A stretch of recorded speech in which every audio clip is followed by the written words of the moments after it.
there was this call over the weekend with a bipartisan group of senators, and it seems like the initial read here is, whoa, hold on. There's too much in here. We don't agree with where you've started, where the starting line is here. You're adding things like the $15 minimum wage.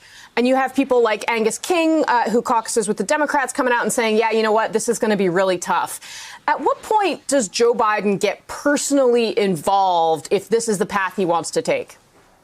Well, Casey, it does seem, doesn't it now, that there's a very real tension between two of President Biden's stated goals. The first being to try to operate in a bipartisan fashion when possible, to try to unite the country, but also to act with a sense of urgency on a number of his priorities, including, of course, first and foremost, this COVID relief plan, which they're calling a rescue plan. Now, we did see an effort to that end, to the first end at least, to try to bring members of both parties along on this legislation. The call over this weekend with Brian Deese, the chairman of the National Economic Council.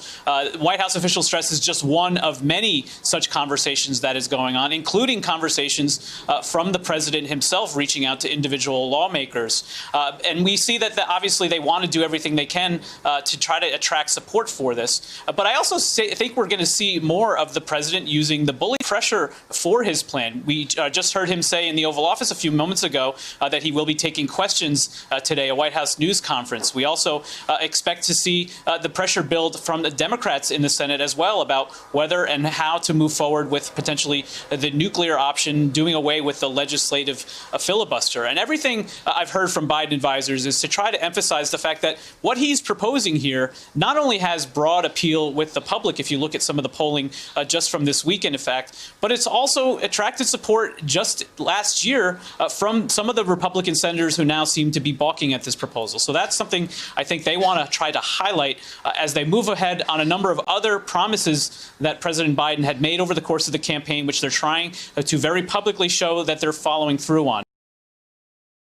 Hey, thanks for watching our YouTube channel. You should know that you can follow today's top stories and breaking news and catch up on your favorite MSNBC shows all in one place.